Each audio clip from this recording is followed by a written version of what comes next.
Good morning, investors and traders. This is Naeem Aslam, Chief Market Analyst at Trade. In today's technical analysis, we'll be looking at commodities, and the one of the commodity that we'll be very much focused on in this particular analysis is Brent. The reason for that is because Brent oil prices have hit $60 for the first time since January last year. And now the big question is, what is next for oil prices? So let's have a deeper discussion on this topic. Before we do that, as always, it is important for me to go through this disclaimer. Anything which should be discussed cannot be perceived as an advice.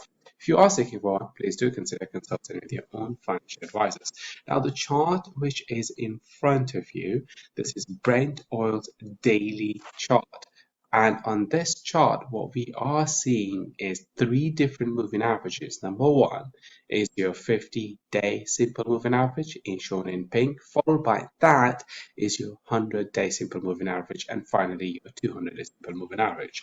Now, the reason that I look at these moving averages is that this gives us a clear indication if the price is trading to the upside or if the trend has changed its direction and reversed its direction, meaning it is trading to the downside.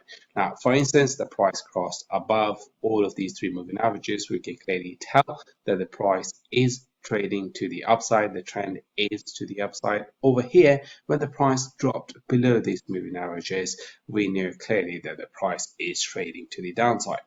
And as I earlier discussed, the last time we saw the prices running into these levels of resistance, like somewhere near $60, it was back in January, early last year, when we've seen the prices coming into these price levels. And now it seems like that the price is ready to go back into those price levels once again.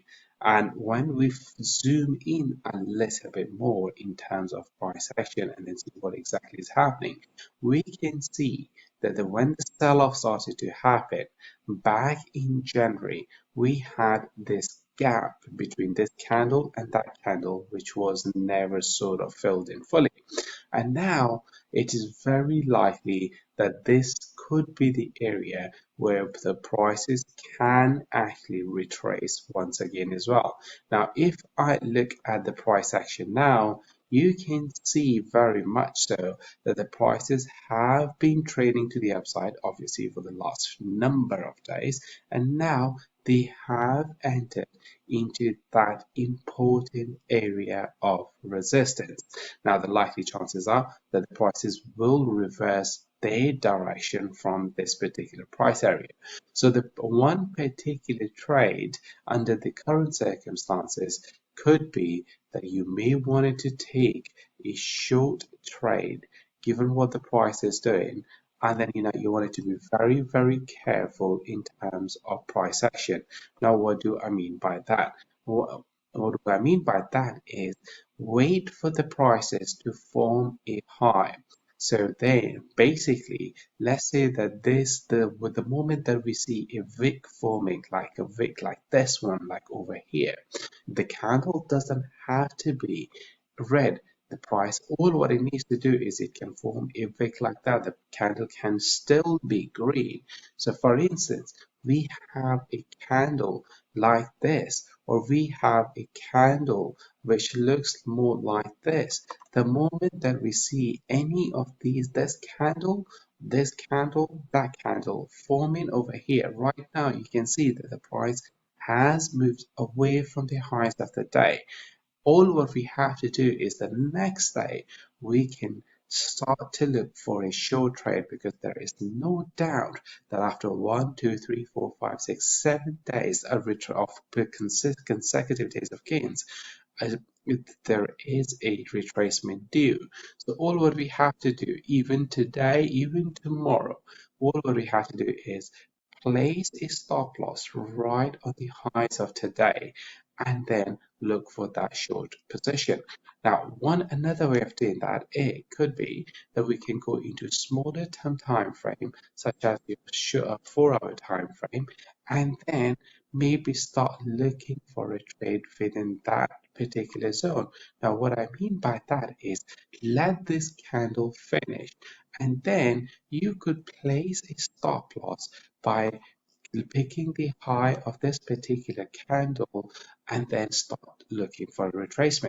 The moment the price crosses above this one, that is okay. You will be out of that particular trade. There is nothing wrong with that. Alternatively, you can start scaling into your short position, meaning you can put small amount of a position right here, and then as the price, let's say, they form another high, the price continue its journey to the upside, and then we don't see the price moving lower, then let's see that the price continues like that, price continues like that, it continues like that. So all what you do as the price is continuing to move to the upside, we keep putting our short positions, smaller position here, higher position here, higher position here, and even more higher position in here. Then when the price starts to move over here, then we will see that our average price is going to be somewhere in around here as the price will start reversing its direction. The other alternative to that is that you wait for the price to move, break below this particular resistance line, and you put your stop loss under those circumstances just right over here on the top of this particular candle, and then you look for an look for a price to move to the downside. Now the question is, what is a reasonable amount of a target under the current circumstances? Given the fact that the price has gone quite high from its 50-day single moving average and a 4-hour time frame as well. So the first area of support that I will be really looking at would be this area, which is about 57.05 to 57.55, as you can see from here.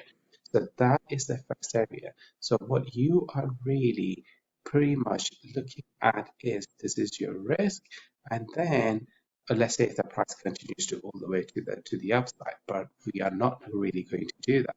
So what we will be looking at is that we'll be looking at still this area of support, which is going to be right over here, and we have this is our potential area, this is our potential profit. So that is how much we will be looking in terms of a trade, and in terms of a risk, this is the sort of a risk that we are really looking at, because depending on the position size, depending on how the price will perform on the 4-hour time frame, let's say if it continues like that, it continues like that, because eventually it will turn. So overall, we are looking at total risk maybe perhaps this much, but again, well, wouldn't really include these particular candles, because we are really looking for a wick, a candle like that, and then the moment it does, we put your stop loss on top of that, and then boom, we start to move to the downside. So let's continue to monitor it.